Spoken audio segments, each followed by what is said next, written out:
Hi, Timothy Unkert here. In this video, I'm going to be covering tuples in Python. And to do that, I'm going to use supernatural characters. But first off, you may be asking, well, what is a tuple?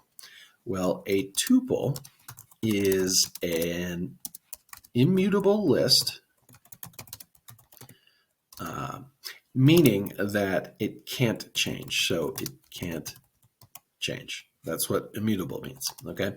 So you can't sort a tuple, you can't add to a tuple, you can't insert an item in a tuple, okay? Now, why is this useful? Well, you might use a tuple for like an e-commerce site, something like that, where you don't want the prices to change. You want to use it whenever you don't want the actual items to be able to be modified. Okay, for this video, I'm going to be using characters from my favorite TV show, which is Supernatural, to create my tuple and to use some methods that we can use with a tuple. Okay, so a tuple is like sort of like a list, except it can't change. And if you watch my previous video, I'll leave a card here for that on lists in Python with my supernatural characters. You would see that you start a list with opening and closing square brackets. Tuples you create with opening and closing parentheses. So if I want to create a tuple, I can type the name of the tuple. So I'll type supernatural underscore characters, and then I'll do an open and closing parentheses. And now I can create my items in my tuple. I'm going to add some strings, so specifically character names like Bobby, Castiel, Crowley, Dean, Lilith, and Sam. Okay, so one of the things you can do with a tuple is you can figure out the length of the tuple, and you do that with len, okay? So if I want to print the length of this tuple, I would print len and then pass in the tuple name, so supernatural characters, okay? I can now run this program, and the output will appear below, and this is a little small, but you can see that the output is 6 because I passed in 6 characters when I created the tuple, okay? So let's just close out the terminal here. And another thing, you can see if an item is in a tuple, and if it is, it will give you back true. If it's not, it will give you back false. So it's like, it gives you back a Boolean, okay? So to do that, let's say I want to see if Chuck is in my tuple, which he's not, right? So I could type Chuck in supernatural characters, okay? And now if I run this, we'll go ahead and we should see false. And we do. So right below the 6, we see false. Okay.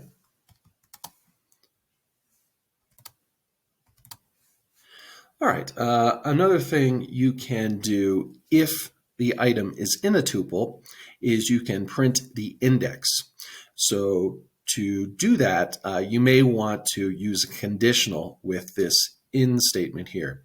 The reason being is if the item is not in the tuple, then it's going to throw an error in your program. So you don't want that to happen. So I could say if Lilith in supernatural characters, then what I could do is print the name of the list, supernatural characters dot index. So that's the method, and then pass in Lilith. And then if, let's say Lilith was not in the list, I could say else, and I could print something like just some number like -1, right? which sometimes some methods return if a number is not in the list. If we just did this and Lilith was not in the list and we didn't have a conditional, it would throw an error in the program. All right, so I'm going to run this, and we will see that we get 4. So why do we get 4? Okay, so let's think about this. Well, Bobby is 0, index 0. Castiel is index 1. Crowley is index 2. Dean is index 3. And that would make Lilith index 4 and Sam index 5. You have to remember the indexes start at 0 and not 1. Okay.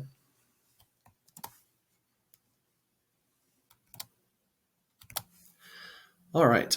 So likewise, let's talk about this conditional. So let's use another conditional. Michael's not in the list. But let's say if Michael in supernatural characters, then what we want to do is print supernatural characters dot index and pass in Michael. Okay. Else, let's print -1.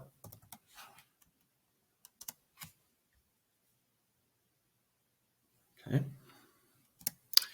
All right. Now let's run this program.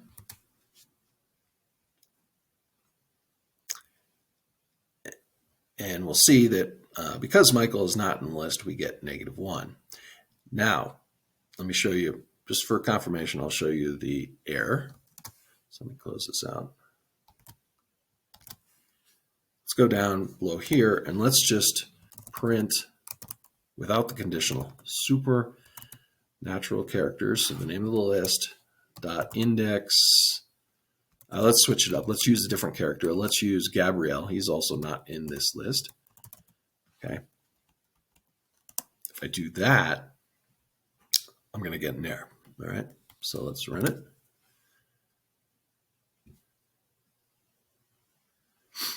And you'll see we get this error here, value error, tuple index X not in tuple. Okay.